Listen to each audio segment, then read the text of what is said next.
Live from the Motor City, all the way to the Volunteer State. It's time for the Reckless Speculation Podcast, where we recklessly speculate the latest news in the world of sports. From college football to NASCAR, we've got you covered.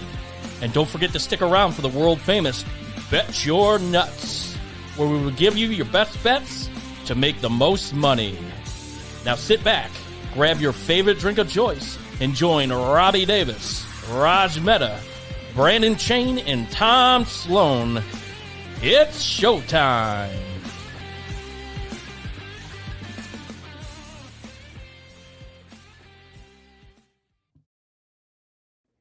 Welcome in, everybody. I'm going to be your host tonight, Brandon Chain. Welcome to Reckless Speculation. We're going to do our NFL show tonight, and we've got quite a bit to get through. There's been a lot happening. But first, let me introduce the people that are here. Let's go with our producer and production. Everything you guys see and obviously see and hear, but see mostly is all Tom. So Tom Sloan, how you doing, bud? Doing well. Definitely feeling good after this past Monday night.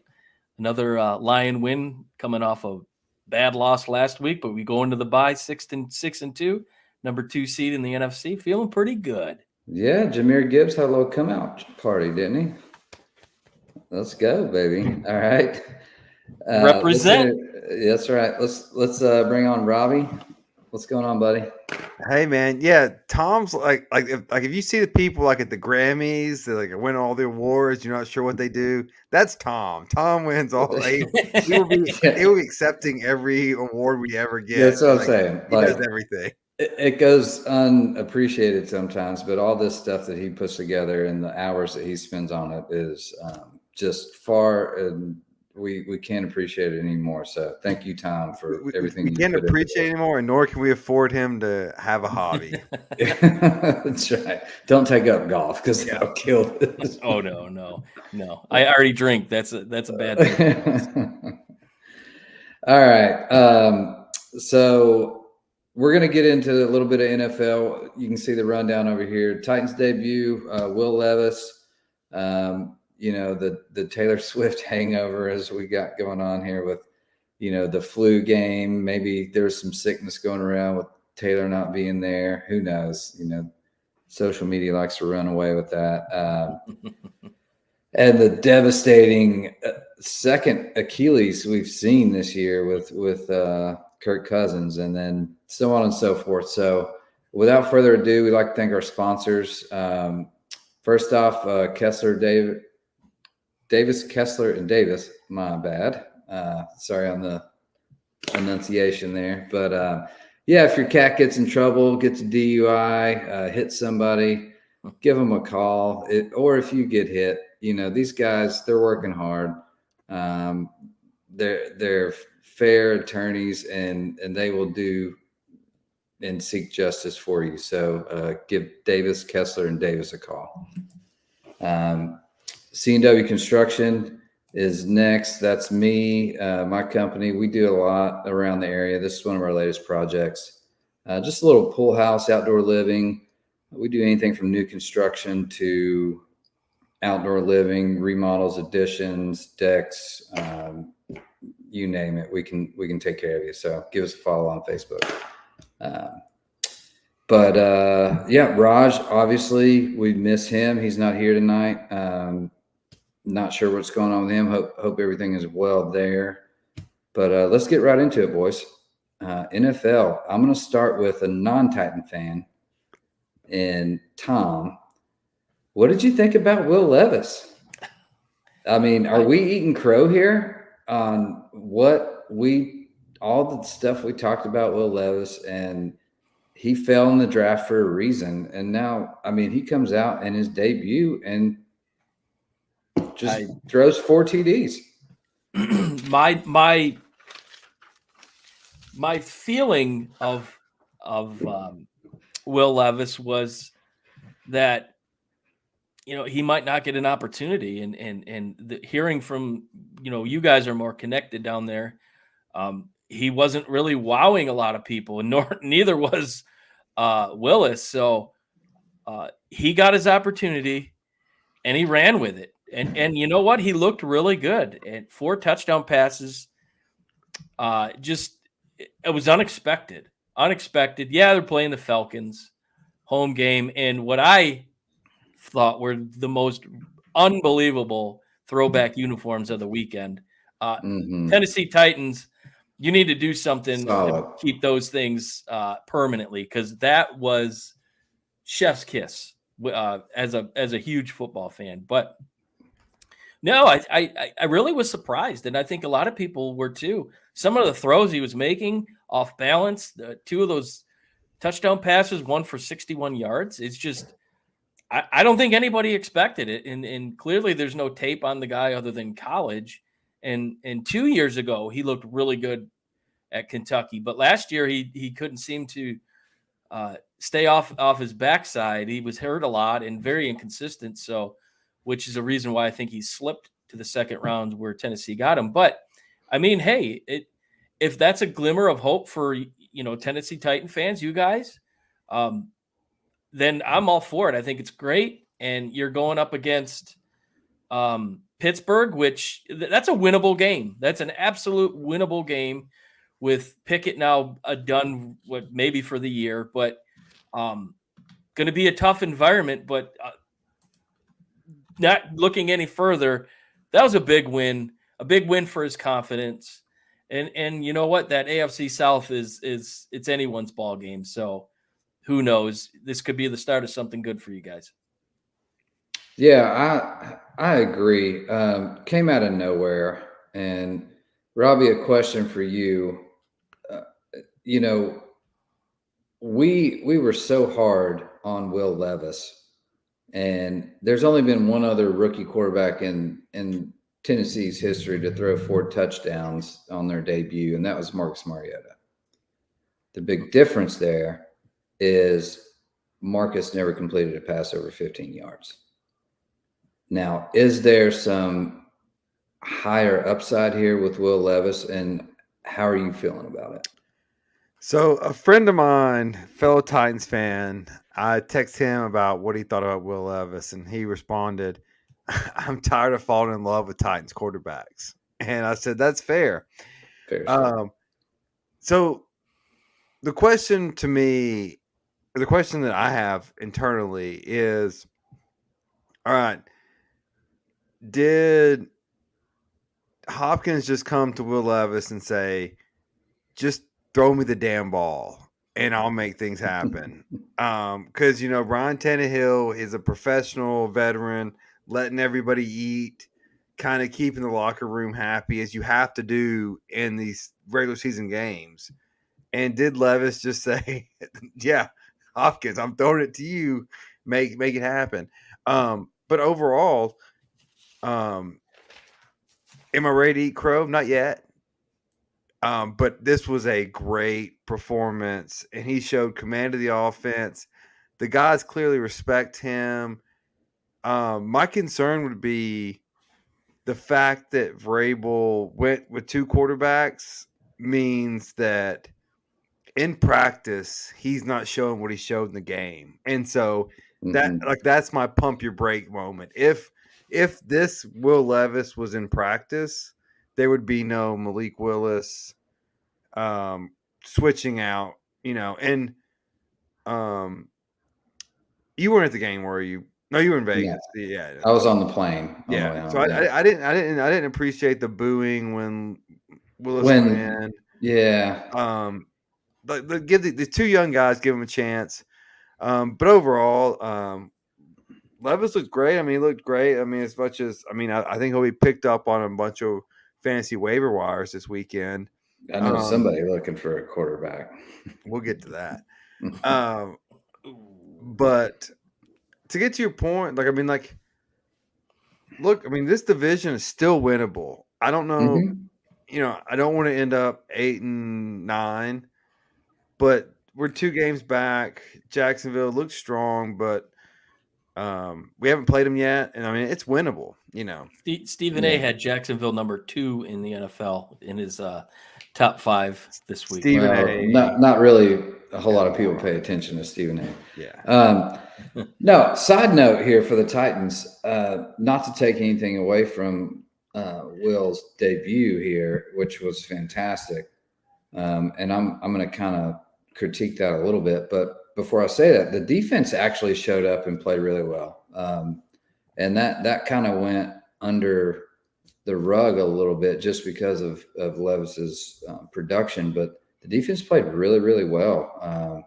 And it was a good thing to see moving forward. So, but as far as Will Levis, yeah, he made some crazy throws.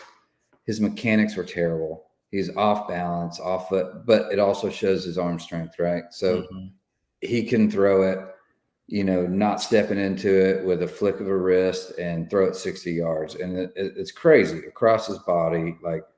So that is a positive note, kind of a backhanded comment, I guess. Mechanics weren't quite there, which that's learnable, right? You can learn that stuff.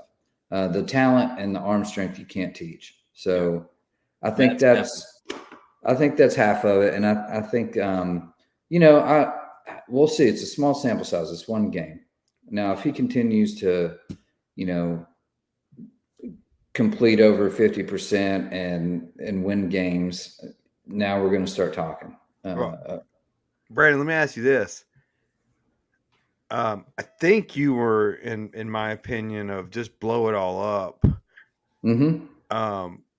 Still, is it possible Vrabel saw something like this and that's why they kept on to Henry, or is this just no one? No, this is a result of an injury of Tannehill, and that's why he didn't technically name Levis the starter. And all that's formalities, whatever. Yeah, I don't think so. It's one of those kind of fluke deals. Like I said, it's a small sample size. He had a great game. Nothing taken away from Will. Like he played his butt off and he got his opportunity and he took it. So let's see where it goes from there. But as far as blowing the team up, I'm still all for it. I mean, me too. We've got to make changes. Offensive line's atrocious. You got 2 years till you go into that new stadium, and you don't want to have these same problems going in. Well, I mean, if they want to sell any tickets and PSLs, they got to have a team that's going to win before you're going to ask them for $30,000 for PSLs and tickets and all that. So, side note, how much motivation did he have since the news broke over the weekend that his ex-girlfriend and Morgan Wallen have been hooking up? Yeah, that's crazy. He had a little extra pep in his step this past Sunday. He may have. We won't go down that road yet, but it is quite a coincidence, I would say. Yeah. So, all right, let's move on. I'm gonna start with you, Robbie. Patrick Mahomes, the Swifties. She wasn't there, and apparently there's a new stat going around about games she's at versus games she's not, and correlation with Travis Kelce's receptions, yards versus non-receptions, non-yards. Is there any merit to this, or is this just complete BS? Well, so I drafted Travis Kelce number 2 in my fantasy league. Number 2 overall, took a leap before they started dating. I am a huge Swiftie also. They were dating when you drafted him. They just didn't make it public.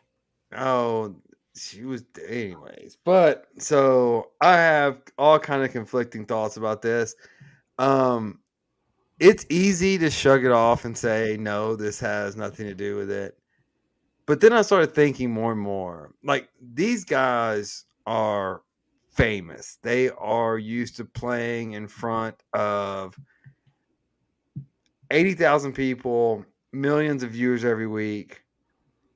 But it's different when she's there. It is. I mean, like, it has to be, because it's Elvis being in the building for him. or the Beatles.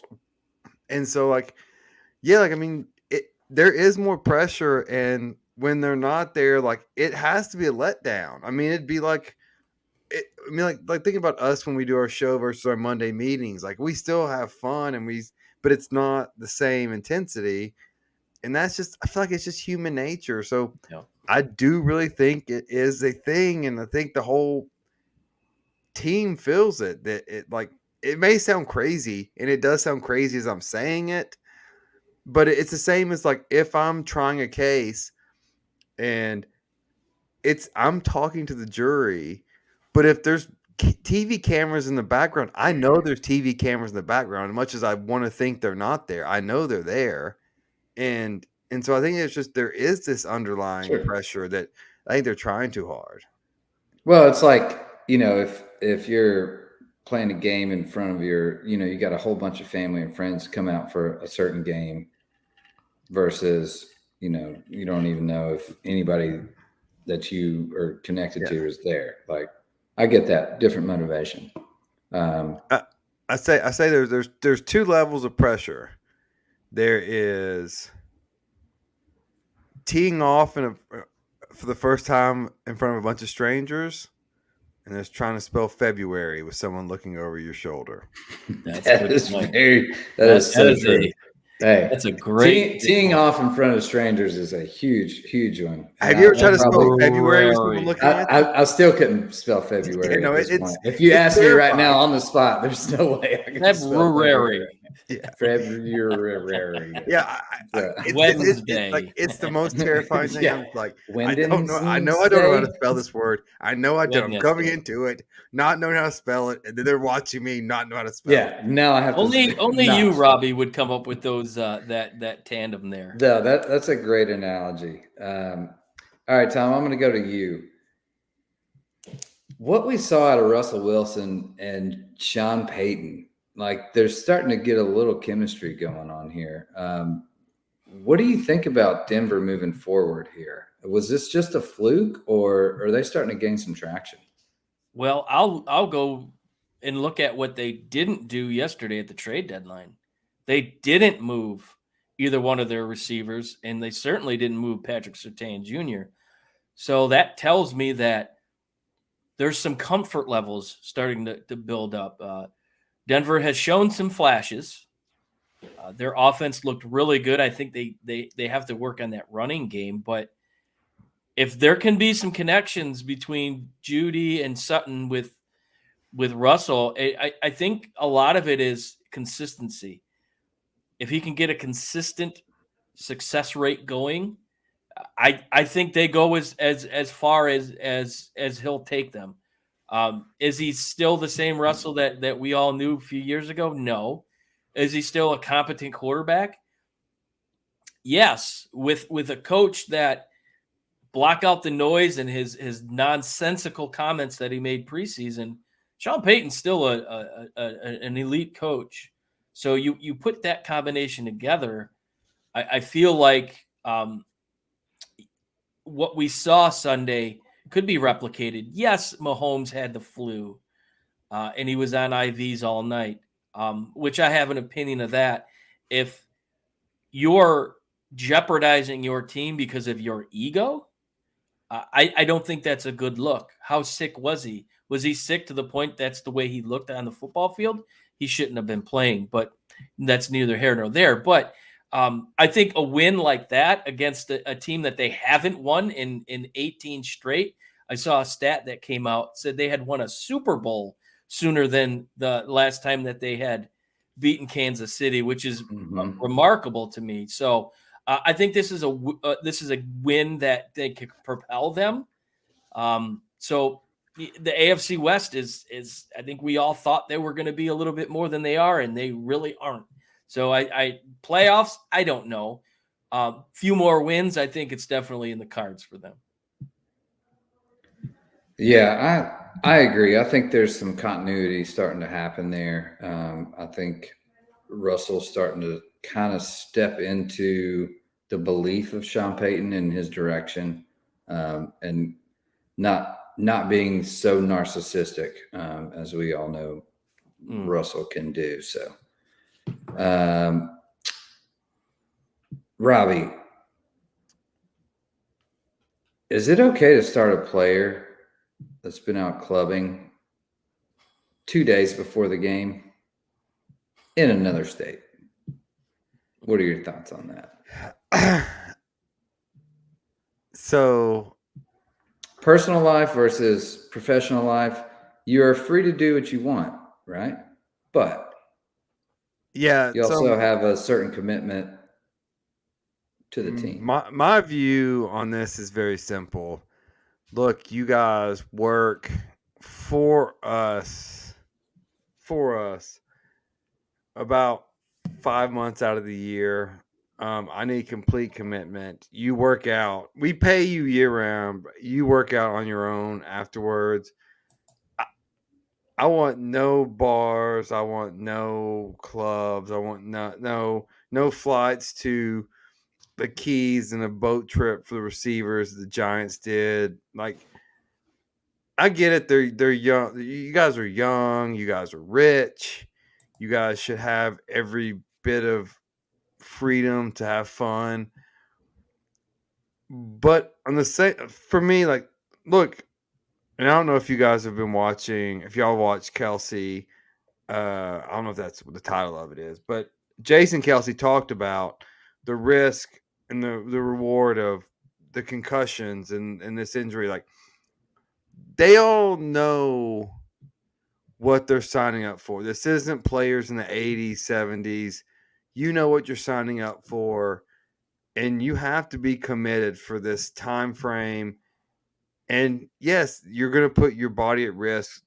You're going to be compensated substantially, and it's all in the brochure. Like, there's no more hidden stuff now. So no, my view is season no, curfew. I almost like call it curfew, stuff like that. Curfew, workout, blah blah. Yes, taking away some of their freedom, but that's what you sign up for. That's what we pay you for, and like, it'd be no different.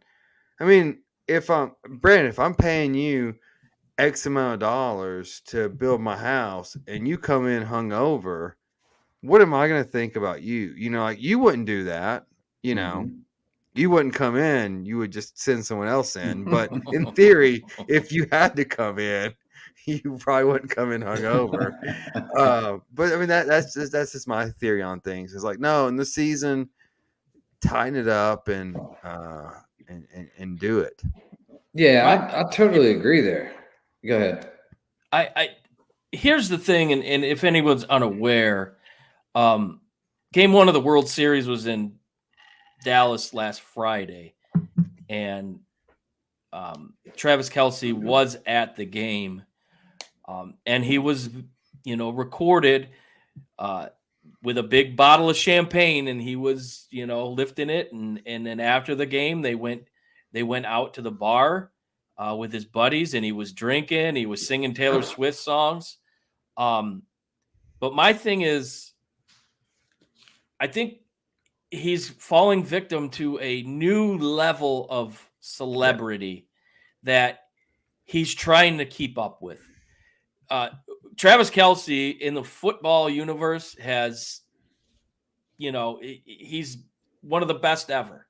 And it's been that way for several years. But outside of the sports world, not many people knew who he was. Now everybody knows who he is. And I'm afraid he's trying to keep up with that persona to the point where it took him to Texas 2 days before he was supposed to perform in Denver. So basically, he stays the night in Texas, gets on a private jet, flies to the next day back to Kansas City to get on the team plane. Number one, why isn't he with the team on Friday? I get you have a life, but this is a big time inter-conference game, divisional game, and you're out ballyhooting around. I just think it's a bad look. And if you look how he performed Sunday, he didn't look like he was in the game whatsoever. He had drops. And yes, you're right, Brandon. There's a stat of games that Taylor Swift is at. He's averaging 120 yards. And the games she's not at 48. It's a big difference. Yeah. So I feel like he's falling victim to, like I said, this newfound fandom. And I'm sure Andy Reid, of all coaches, is going to nip this thing in the butt, because bottom line is you had a guy that's, he's out doing whatever, and then your number one player has the flu. So it was a bad combination. So I don't think you'll see it again. I think he's the type of player that will learn from his mistake, and it's just I don't see it happening again. Yeah, and just briefly, this is probably way too much that anyone should know, but on Tom's point, yeah, so Travis Kelce was just a staple in Kansas City. Like, he could go out to the bars, do whatever he wanted to do. Since he started dating Taylor, he's he has bought him a $6 million house, gated community, security. Like, it's a whole nother level of stardom. And like, I'm not sure, like, in the middle of a season, I'm not sure he's ready for it, which really hurts my fantasy chances, which is really all I care about. Well, I think the next segment is another reason why it's going to hurt your fantasy team. Yeah, exactly. But I want to hit real quick on Kelce. He almost didn't even make it. Like, in college, his brother had to come stand up for him. It's a great story. It's a great story. So yeah, if you watch the Netflix thing or whatever. But this is kind of starting to resemble, like, he's getting back to his old ways. I agree. I think he's trying to keep up with the Swifties at this point, as far as, fandom and that spotlight. He's trying to show out in it, and he's losing focus and losing what made him, arguably the best tight end in the game ever. And I think you're right. I think Andy Reid probably gave him a leash and was just like, it's pretty long at this point. Just show up and perform, and you can do it the hell you want. Yeah. And now it's like, all right, we got to rein it in a little bit. Could you imagine though, being like so famous? Like, I'm the best, or at least one of the best tight ends ever. Oh yeah, in the most popular sport, and then, holy hell! Yeah, I'm dating the most popular person in the world. In the world. Like, now I can't even go across the street. Yeah, it's great. I'm sure, I'm sure all that's playing a factor, but hopefully he's learned his lesson from college and he reins this in, and hopefully Taylor says a little something to him too, and was like, hey, pump your brakes, bro. She's like, I don't need you to start sucking. Yeah, I don't need you. I don't know how. I don't know how she feels about him being I'll move out. on to the next one. Yeah, but all right, we digress. Let's move on out of the Swiftie zone here, and let's talk about Robbie's favorite quarterback, one who he can't seem to not draft every year, and somehow this quarterback every year screws his fantasy team.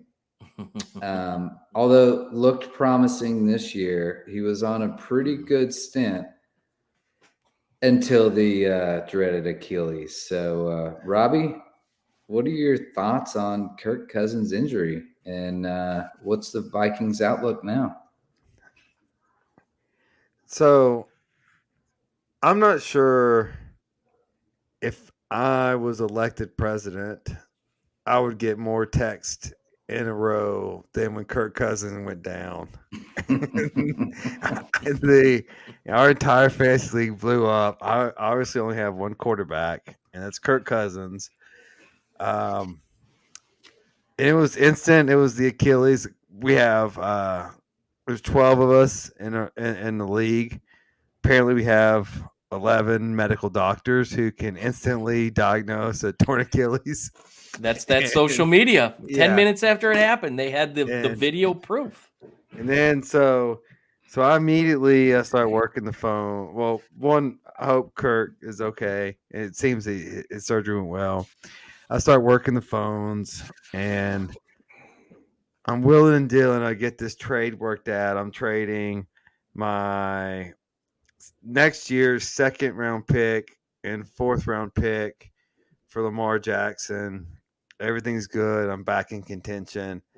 And of course, Brandon and his bunch of yahoos veto the trade because apparently we can't trade and draft pick. I never vetoed it, by the way. And so now I'm back in the saddle with no quarterback. You got Matt Stafford. Well, if that goes through, I'm not sure. We have a Nazi commissioner. Let me veto that right now while we're on there. And so, I mean, personally, this was it's a tough loss. Tom, I don't know if you and all my fans know, I had the best team in the league, 100 points better than everyone else. Luckiest team in the league now so far. It's a scramble. I got a bunch of trade rape offers, and I had to decline them all. I had to stay strong. But yeah, this was as someone who's has no interest in the Vikings. This was a toughest injuries I think I've ever suffered. All right, Tom. Sticking on Kirk Cousins here. Yeah, he's getting up there. I think he's 35 or so. Yeah, something like that. Years old. Achilles. Do you think he takes the Aaron Rodgers route, with this new innovative recovery, or what do you think his future is from here on out? I don't think he elected to have the same surgery for the simple fact that he's cut from a different cloth than Aaron Rodgers. I don't see him being very risky, we'll say, experimental. Mm-hmm. So he's in great shape. There's no secret. If anyone watched the quarterback series on Netflix, you could see that I think he gets a lot of negative publicity because he's not very mobile, but he's in great shape and he takes care of himself. So I think the future is still there for him. This year, clearly no. But I think he can recover. And the key here, I think, with him is, what are they going to do with Justin Jefferson? And allegedly, Justin Jefferson said he had no desire to play anywhere that Kirk Cousins wasn't the quarterback. So all indications are he's got a very good rapport with Cousins. So if Minnesota finds a way to re-sign him, which they better hope so, then I definitely think that Kirk Cousins stays in the mix. And let's face it, they were starting to crawl out of their hole. They got to 4-4. He's playing arguably some of the best football he's played in his entire career. Mm-hmm. And I saw a stat yesterday that this was the first game this week that he will miss due to injury, which is incredible for a quarterback. So I think the future's still there. They didn't move Danielle Hunter, which indications were he was probably one of the ones that was going to go. Didn't happen. So I can see a scenario where Minnesota kind of, retools a little bit. They were making their move for a possible wild card run. So I think there's a lot to build on by the way Minnesota played. Justin Jefferson hasn't been in the lineup in a couple weeks, but the rookie, the kid out of USC, 6-7 touchdowns this year, most of any rookie receiver so far this year. So I think there's definitely opportunity, and he'll come back strong next year and get right back on the saddle. So let me ask this for you guys. Kirk Cousins made $231 million in his career. At 36, do you come back? Yeah, he wants to win a championship. Yeah, for sure. He's hungry. He's hungry. He comes back. And I think believe it or not, I think Aaron Rodgers' story is probably motivating him to come back. And Achilles injuries, they used to be a year and a half, and they're coming back a little bit sooner. Now, I don't think he'll cut corners in that regard. So I can see him maybe even missing a couple weeks into the start of next season, but he'll be back. He's a consistent quarterback, a bit of a throwback, in he's in my division, and he's been a thorn in my side as a Lions fan. He has career games against my Lions, but nonetheless, you hate to see a guy. He's a good guy, and you hate to see an injury like that. And what was really cool was, he sat on the cart. He didn't want to go back because he wanted to watch his team. He wanted to be there for his team. So he's a good dude, and wish him the best. I mean, I'm a competitor, but I've seen the quarterbacks and I've seen the Kelsey show. Man, if I'm sitting there with 230, let's say you spend half of it, $115 million in the bank, I don't know if I'm getting back out there. Athletes are a different breed. That competitive juice. I know they are, but and you could see that it's not about the money at that point. It's right. But it's about the team. You don't. It's like you don't want to let your boys down, and like you're getting back out there for your team. It's not about just you. It's about everyone around you and what all that is. So I mean, it's a whole. The team thing is real. So I agree with that. But all right, let's move on. Let's talk about this 49ers Bengals game here. Who saw this coming at all? Like Joe Burrow, Shiesty Joe, has been almost a bum all year, right? Like he hasn't done anything. And I think this is the Joe Burrow that everyone expected, especially fantasy-wise when you drafted the guy. Tom, I'll start with you. What did you think about this game, and what does that say about the 49ers and where they sit? Well, I'll start with the Bengals. You look at how he's been able to maneuver in the pocket and actually take off with the ball. He looks very comfortable. He's taking risks. He's got that fire and that swag mojo, or whatever you call the kids are calling it these days. He's got that. And it opened up a lot of lanes for him to pass. And that looked like the Bengals that we've seen in the past couple of years. So I think he's healthy. I think he's finally at a point where he can let himself go a little bit and take those chances. And clearly the team kind of benefits from it. But as far as the 49ers go, I think they put all of their chips in the Brock Purdy basket. And you know what? I can't fault them, because at the point, he hadn't lost a game in his professional career in the regular season. And he started the season damn hot. And all indications were status quo for this year. But the reality is, you lost Debo, and I think a lot of the league has figured him out a little bit, and they put a little bit more pressure on him. And if you can contain McCaffrey as much as I think some of the teams in the last 3 weeks have been able to do, that forces Brock Purdy to beat you, and it just isn't happening. So I think there's big trouble brewing in San Francisco. They're definitely trending in the wrong direction. We'll get into their pickup here in a little bit, but that could help on the defensive side of the ball. But if you're not scoring points, it doesn't matter how many points you stop, because it could be a long season for them. Yeah. So, Robbie, on the 49ers, Brock Purdy, does he come down to earth without a full arsenal of weapons? Losing Deebo Samuel, being a little bit sniped, I guess, by the D coordinator. So is he not the Mr. Irrelevant that everyone built him up to be? Is he just a normal, serviceable journeyman? Well, so let's think about history.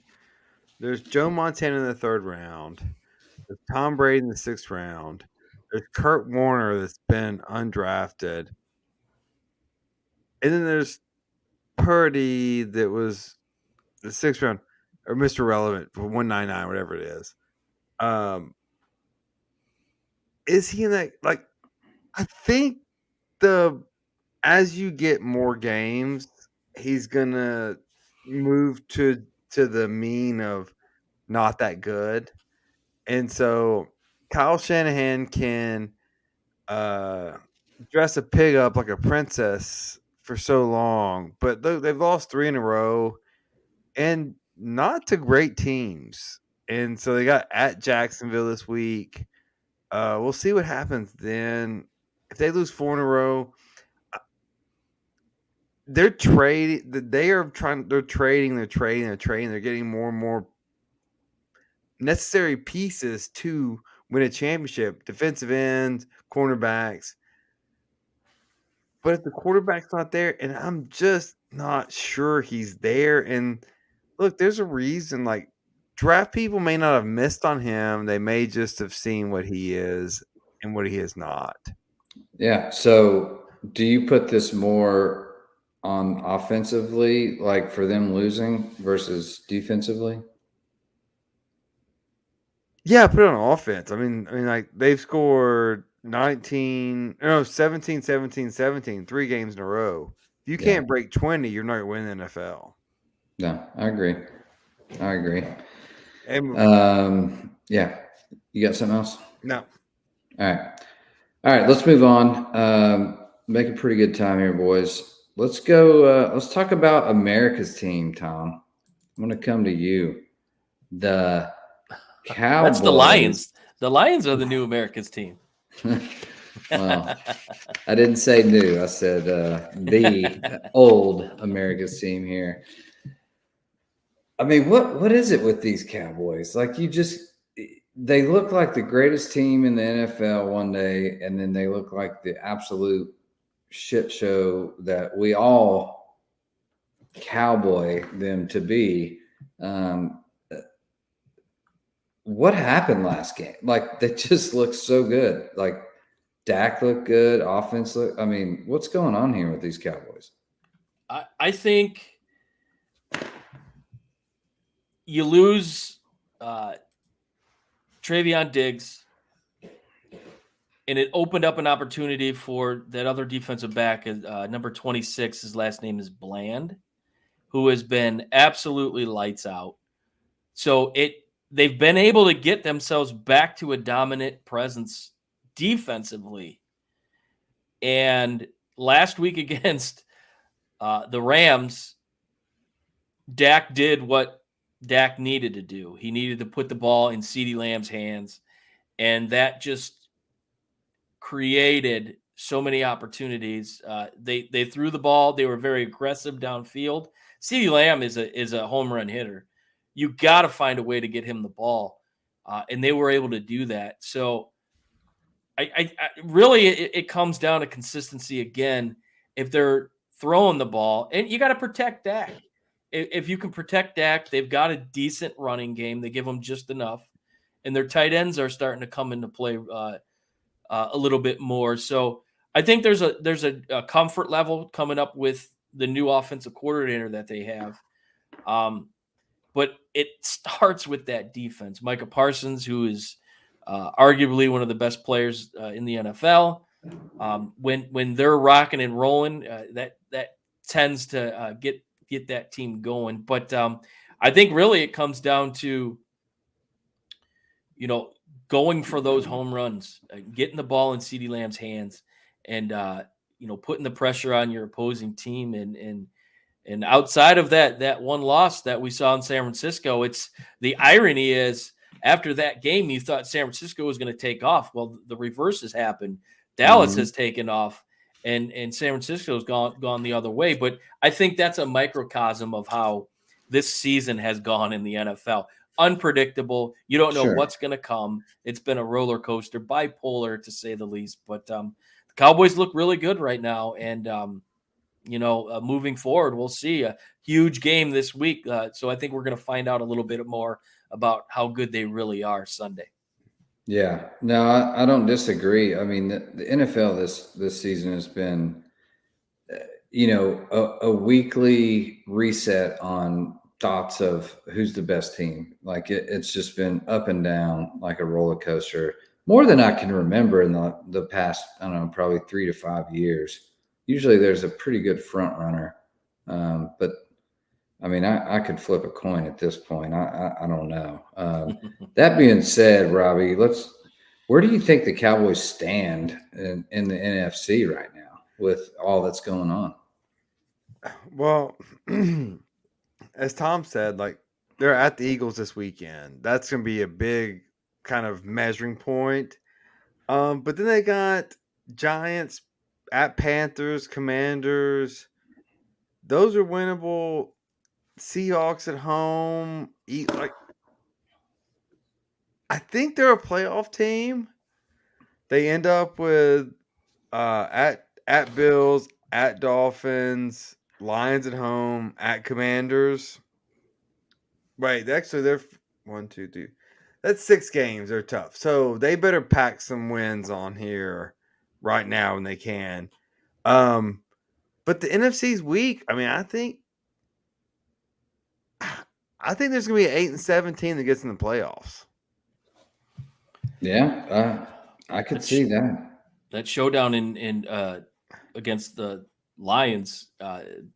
We could be looking at number 1 seed at stake at that point. I mean, there's just not a lot of good NFC teams right now. Well, I think you guys both said it. I think this weekend we're going to find out a lot about, Philly and the Cowboys and where they really stand. I've felt a little bit like Philly's been somewhat of posers, just coming off of last year. Mm-hmm. I haven't felt they had their best stuff this year. And the Cowboys have just been so Jekyll and Hyde, like you guys put in the notes. I mean, it's been unbelievable. So I would love to see a great game here. Both of them have their best stuff and see a battle there. But let's move on from that. Just hold on. Right now, the Vikings in the playoffs at 4-4 with no quarterback, they're going to drop and then they can definitely get it's wide open. Yeah. It's wide open for sure. But I'm just saying, as far as who's leading the NFC, it could come down to Sunday. With for sure, Philly and Dallas here. So, all right. Speaking of that and all the moving pieces, trade deadline ended on Tuesday at 4 p.m. There were some moves made, boys. Speaking of 49ers, let's double back to that. 2 of my Buckeyes are united once again. Chase Young and Nick Bosa. What a dynamic duo that defensive line is going to be. That's going to be kind of scary to face. So I'm anxious. That's a nice set of bookends right there. Yeah, I'm telling you. But yeah, look at these. Montez Sweat to the Bears. Bears trying to make moves. His Sweat made an interesting comment today. Asked about what he felt about the Bears. He basically said that he hadn't even thought about a contract extension or any of that situation. So I feel like this is a move that the Bears made that they're only going to have him for the remaining 7 weeks of football this year, because it didn't sound to me like he had any desire to stay with the Bears. So I'm very curious as to why they decided to make that move. But Ryan Pohl and Matt Eberflus will probably be in the similar situation that we'll talk on the next segment about. Yeah, so that's another thing. I mean, who wants to be on the Bears right now? That's just a sinking ship. And to get traded there is almost just a slap in the face. I mean, what kind of enthusiasm is he going to bring to that team? He is just buying his time, getting paid at this point. So I don't know. I hate that he went there. This whole Bears program needs to be reshuffled and blown up. And I don't know. Any other highlight trades that you want to hit real quick? I think Rasul Douglas going to the Bills is a great move, especially in that division with Miami, with those big with Tyreek and Waddle. Big wide receivers, you lost your cover corner earlier in the season with an ACL. So bringing Rasul Douglas in, he's a very athletic ball hawk type of player. I think he's going to shore up the back end of that defense, and they need all the help they can get. And it doesn't get any easier this Sunday night against the Bengals. We'll get into that later on, but you're going to need to shore that defense up because Josh Allen has been very inconsistent offensively. Looked pretty good last week, but I think Rasul Douglas definitely gives them some depth at that position. And you know what? I'm going to stay home and eat some cornbread. I like Donovan Peoples-Jones coming back home. He grew up in Detroit, Cass Tech kid, went to Michigan. Lifelong Lion fan. I think this is the type of thing that can kind of jumpstart a career that's been kind of stuck in neutral the past couple of years. He's got the ability to return kicks. Detroit, lost Marvin Jones Jr. Last week. He had to step away from football. Hopefully his situation will fix itself down the road. I know he's had a struggle the last 2 or 3 seasons with his family. Lost a child, which is terrible. But that left a bit of a void in the wide receiver room. And Jameson Williams, he's not there yet. He's making some improvements, but he's not there yet. I think this gives the Lions another option outside of Amon-Ra St. Brown and Laporta and Josh Reynolds. So I think that could be a sneaky good pick to shore up that wide receiver room. Not sexy as some of the Lions fans wanted, but relevant in my opinion. So, yeah, no, I like that move too. I mean, you get somewhat of a veteran presence in the locker room. He's been somewhat of a journeyman, but he's also had some highlights in his time, and he can definitely run some good routes, and he's got some hands on him. So I think it's a good improvement for the Lions there. Robbie, any other notable takeaways you want to talk about on the trade deadlines? Well, I mean, I think just in general, NFL trade deadlines are just kind of messy because you have to learn a whole playbook, and it's not easy to do. If I'm the Niners, yeah, Chase is a great addition. It gives you an end rusher. Well, yeah, your end rusher, the goal is just to get past a tackle. But I just don't think it solves their problems, and they're spending a lot of draft picks being pretty good. And as a Titans fan, I've lived in the land of pretty good for a long time, and it's not a good place to be in. Yeah. I think it's actually the easiest trade or learning of the playbook would I'm talking about just losing the draft picks and losing the talent. Like, I just don't think Brock Purdy's an NFL championship quarterback. Like, no, I mean, like we said, let's call a spade a spade. I mean, he's serviceable, and when he's got his full arsenal, like he's a really good game manager. He reminds me of like an Alex Smith. Like he's really good. He doesn't turn the ball over. Like he makes smart decisions. He throws it away. He's a really good game manager. When you have a swarm of talent around him, it makes him look better. right? But the game has changed a lot since when Trent Dilfer won the Super Bowl. Sure, for sure it Brad has. Johnson. But anyway, what I was going to say, just real quick highlight on trades. Wide receivers probably have it the easiest, in my opinion. Like they can go feature man. There's so many option routes now with every route. Like you just got to figure what your key jargon is in the play call, and you figure out your route and run an option route basically anyway. So, and Lions have a bye week this week, so that helps him kind of get installed into that offense. So I think it'll be an impact immediately for them. All right. Real quick, we're about running out of time. Let's hit on Raj Mehta. Unfortunately, he's not with us. I'd love to grill him about this, but the Raiders, what is going? They are in full blow up mode at this point, as they should be. Devontae Adams, you saw him on the sidelines. He's not happy. That's 2 games in a row. He 1 catch, really. One of the best receivers in the 7 game. 7 targets, 1 catch. Missed a huge third down where they had an opportunity to they were down 2, had a third down, just dropped it. So his head's clearly not where it needs to be. He's not there. It's not going well there. Obviously, thank God management it did something to stir up. Sometimes change for the sake of change is good.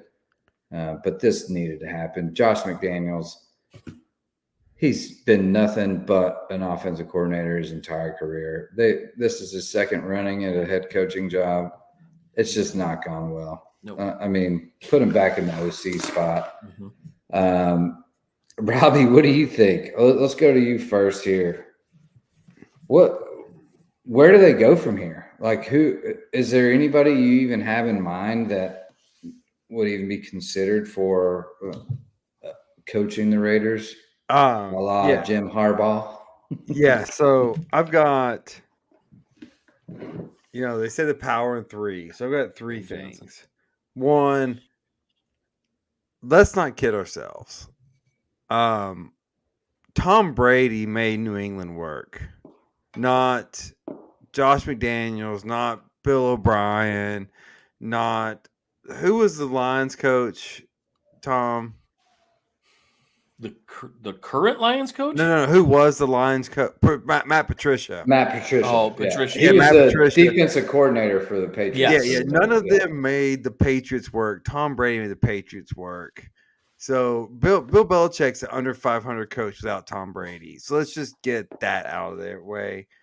The second thing is Titans fans, you're about to realize what the Raiders fans are feeling right now. Brand new stadium, glitz and glory. The team sucks because the management sucks. And back to the Raiders, you may be the worst run organization besides the Browns and the Texans. You're paying $80 million of coaches not to coach right now because you don't know what you're doing, and you're just hiring people. You just have too much money. Leadership. Like there's no focus in these groups. So who do I think is next for the Raiders? Now, back in Oakland, the Davises were cash strapped. I don't know if that may not be the fact now because of all the tax incentives. But yes, I mean, number 1 is going to be Jim Harbaugh, whether he goes or not. But number 2 for me, look, $20 million a year is now the standard. Somebody's going to come offer Kirby Smart $20 million a year. Now, will Georgia match it? Maybe. But somebody's going to, especially if he wins 3 in a row, someone's going to come offer Kirby $20 million a year, and the Raiders are dumb enough to do it. Here's my rundown. Who is part owner of the Raiders? Brady. Brady, who has a very strong relationship with Jim Harbaugh. Brady. There will be a lot of action on that end.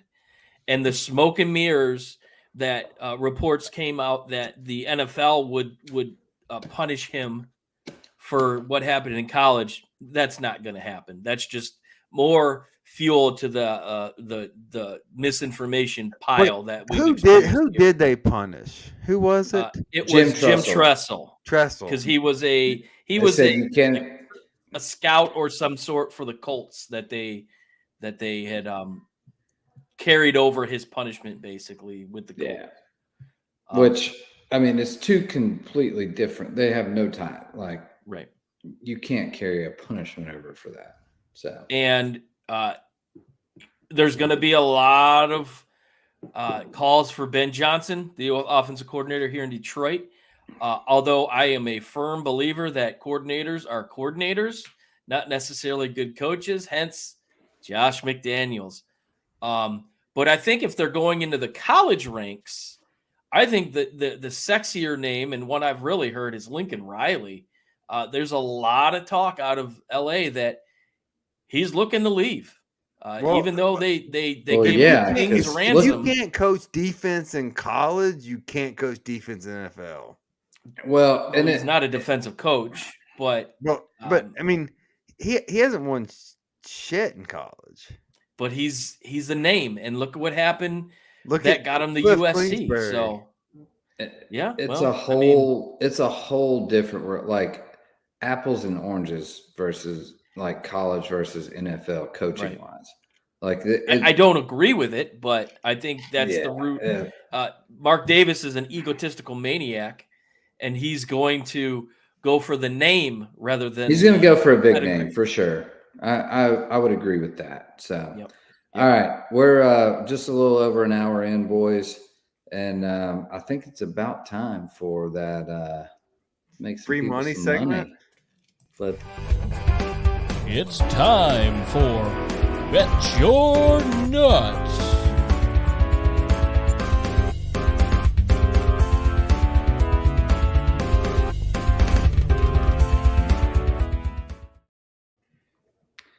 All right, Bet Your Nuts, boys. We got 6 games here. We're gonna give you guys our favorite picks. This is not legal gambling advice, but please do what you want with it. Follow me. We'll make you some money. All right. First off, we've got the Swifty and Mr. Tua. Tyreek and T-Swizzle. T-Swizzle and Tyreek. So I'm in Germany. This is a 9:30 kickoff, 8:30, 9:30 your time, 8:30 my time, right? Yep. I think. Yeah. Mm-hmm. Central, Eastern, whatever. Anyway, Bloody let's Mary go to Sunday. Yeah, it's going to be a fun Sunday. Let's go to you first, Tom. Who do you like here? KC's I think -2.5. This is another head scratcher. Yesterday's college show, the head scratcher to me was Washington only 3.5 point favorite at USC. I think Miami getting points here is this is free money as far as I'm concerned. Kansas City's defense has been suspect at best. Their offense you saw it last week against Denver. There was an illness, and there was a party animal at tight end, but they haven't been consistent, and they haven't wowed me all year. Miami's offense is scary good. Give me the Dolphins, by a touchdown here. I think Tyreek Hill's looking to make his name global. A little revenge game, yeah. And so I think this has got Dolphins written all over it. Yeah, Robbie, what are your thoughts? I don't know if I'm supposed to say this or not, but I once knew somebody's sister who flew from London to New York to take her only job was take Taylor's cats out. And so while I know Taylor has the ability to get to Germany to watch this game. All reports are she's not going to be there. So That's a logistical nightmare. if she's not going to be there, I'm taking Miami also. And yeah, I don't think it's close either. But caveat, Taylor not being there. Yeah, there's a trend there now, and it's actually you could probably bet on it on some certain sites. So if you like the Taylor in-house versus not in-house bet, do what you want with that. I agree with you guys. I'm going to make it unanimous. This is after even last week, the flu game, whatever, Travis being out partying, blah, blah, blah. What? Miami's on a roll right now, and they have probably my second favorite coach. I'm a big Vrabel fan, so probably my second favorite coach, at least press conference wise. His press conferences are amazing. So give me Miami here all day. And the over under is like 50.5. I would probably take the over as a side caveat here.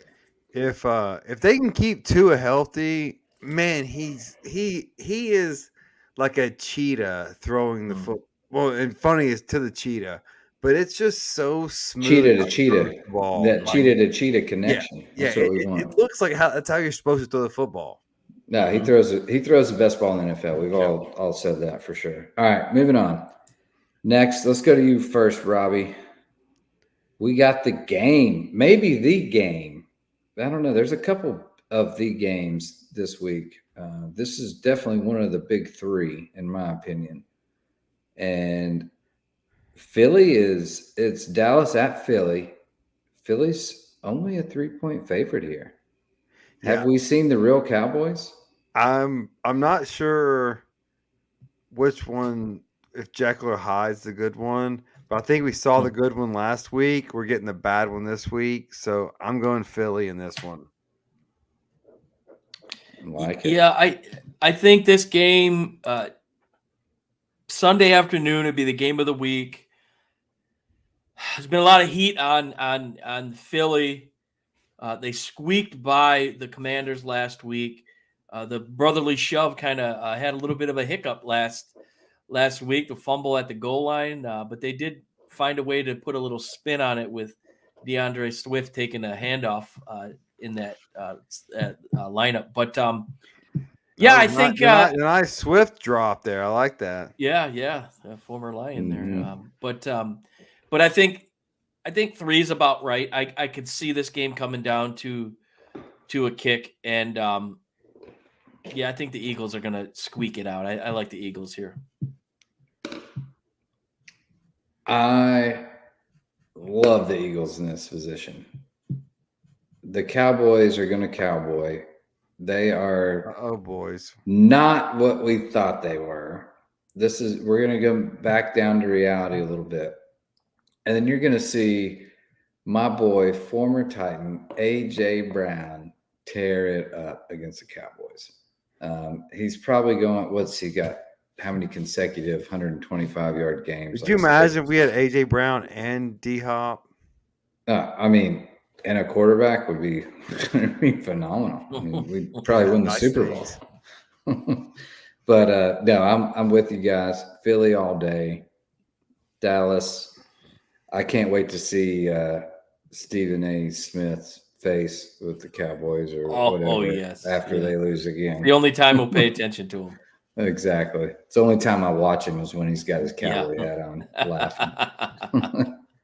All right, moving on. Let's go right back to you, Tom. Another one of the top 3 games.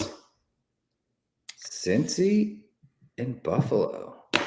This is a great NFL weekend, by the way. It is fantastic. This might be the game of the weekend.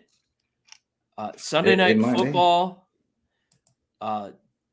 Not to mention, not to get lost in the hoopla of this game.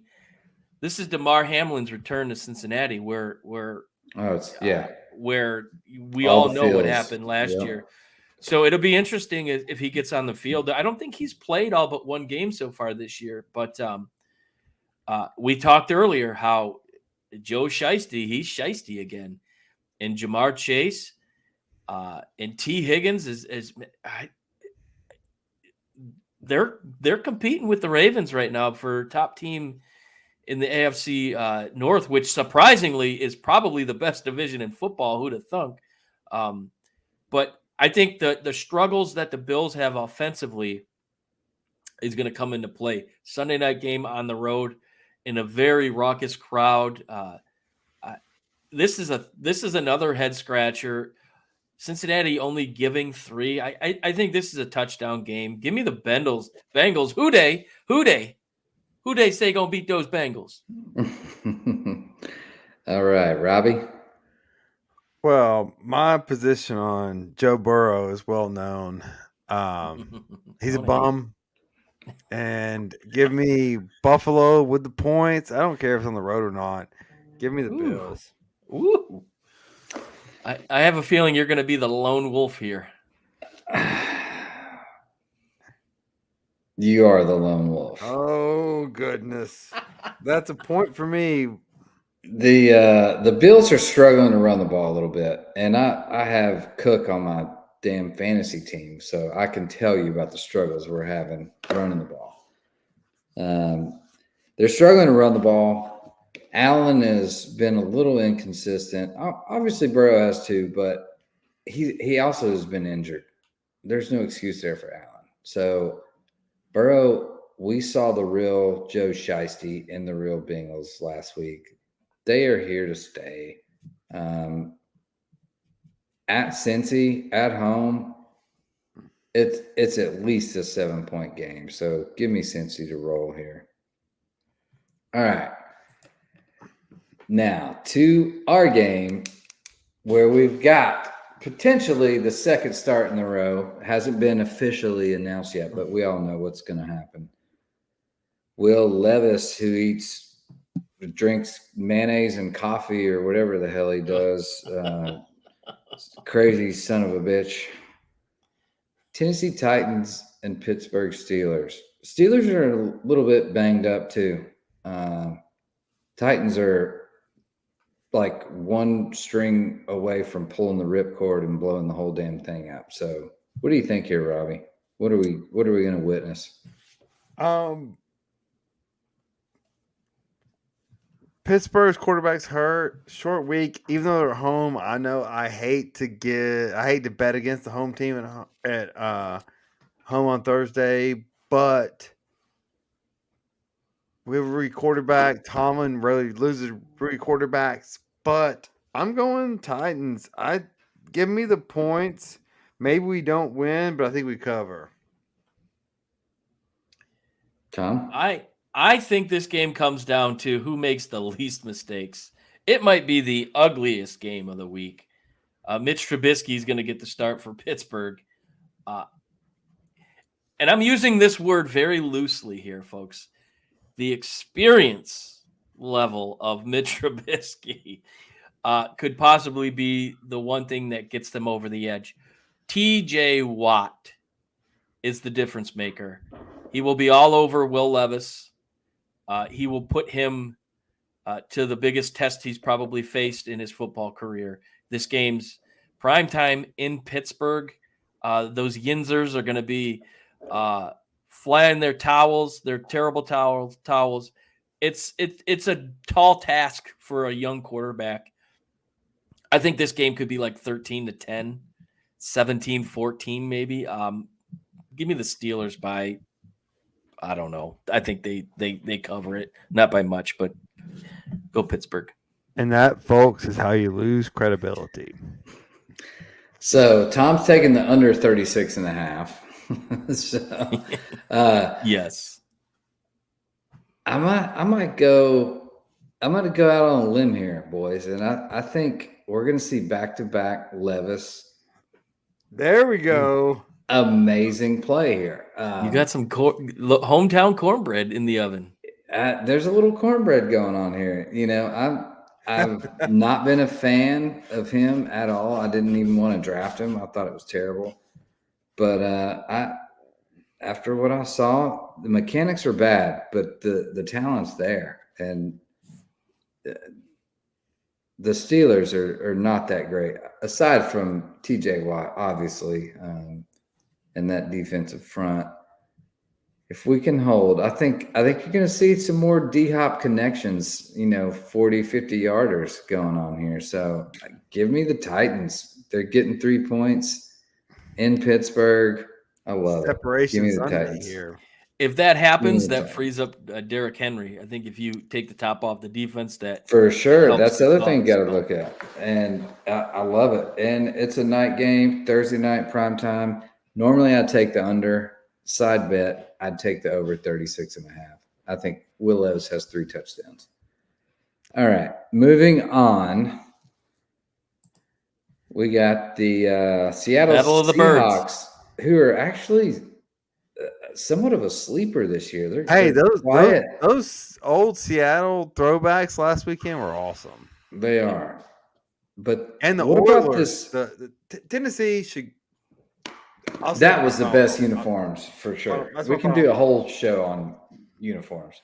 What about the Seahawks and how quiet they've been, but just kind of turtle wins the race here. Like they're slow and steady. I mean, they're what, 5-2 or something right now. I mean, they're quiet, but making waves. And you got Baltimore.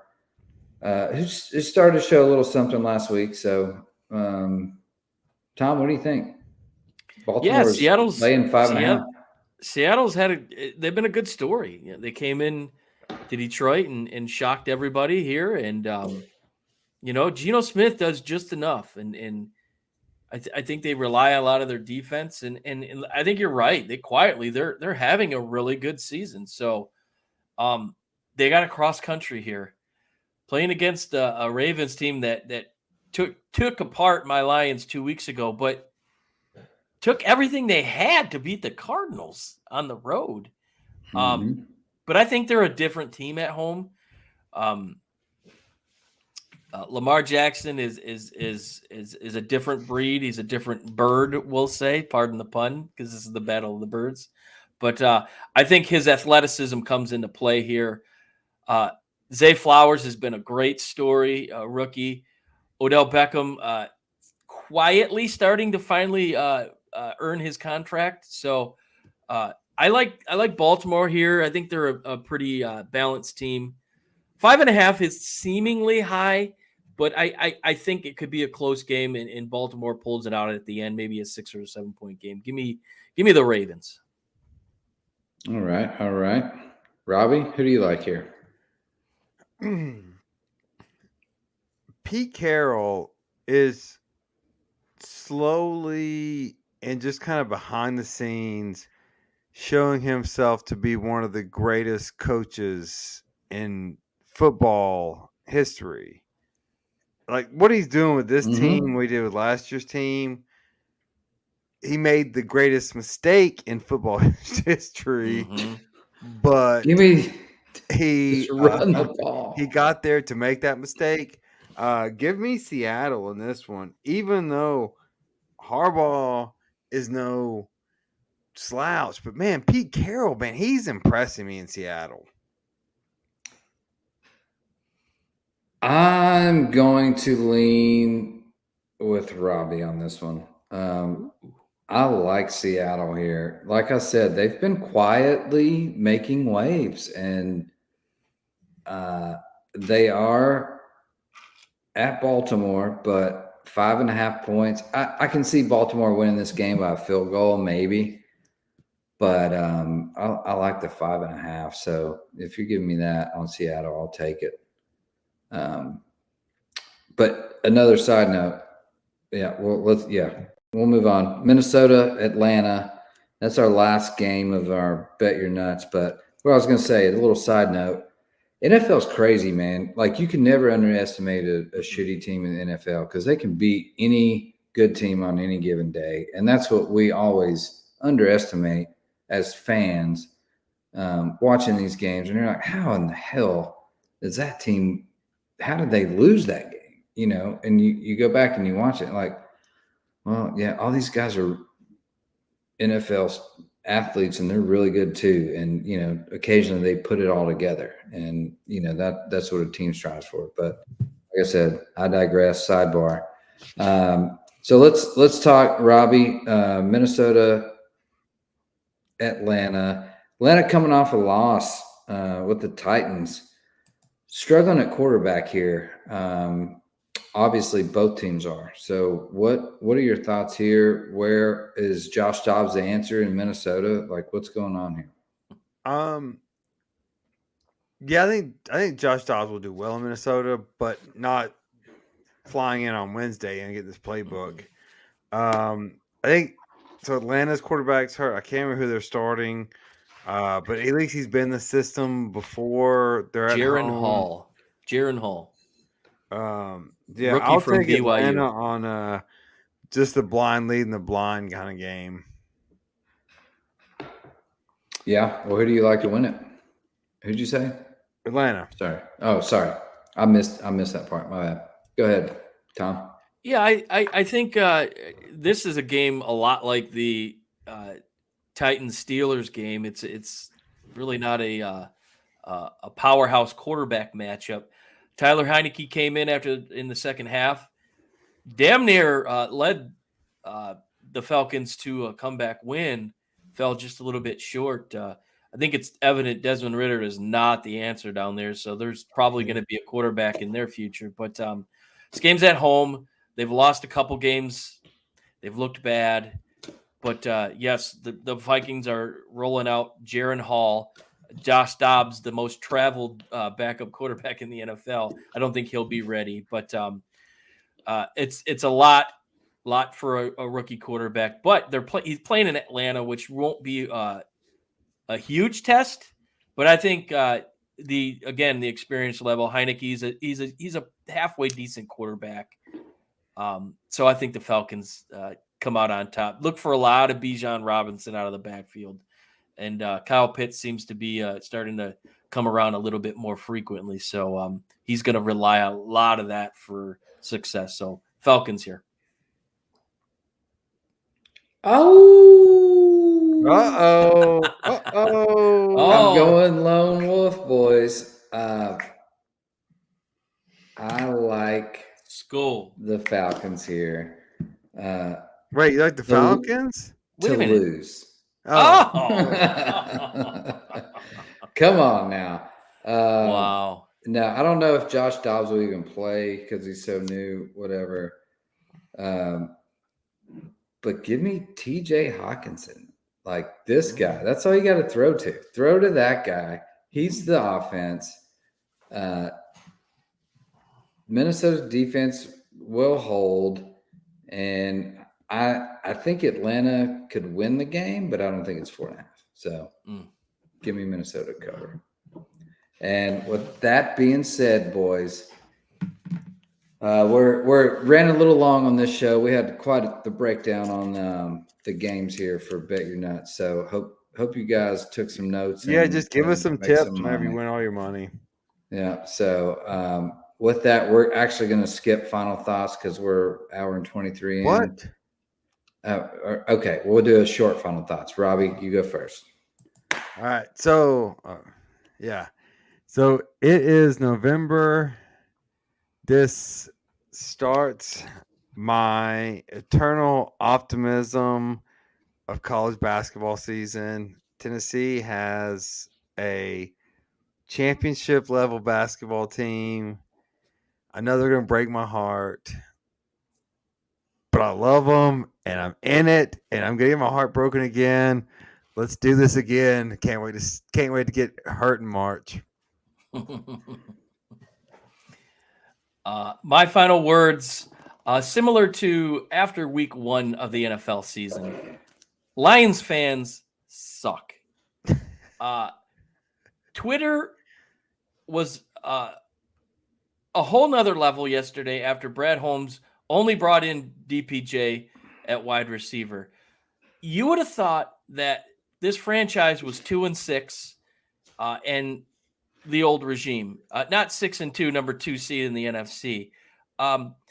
They failed to realize that this roster is built to win now. And the fact that the fans were coming out so hard against Brad Holmes, who is arguably the best GM in all of football, blows my mind. People need to back off. They need to pump the brakes.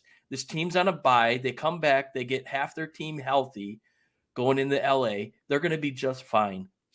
Would have been nice to have a couple of those big D linemen, sure, but they don't need them. They got reinforcements coming back.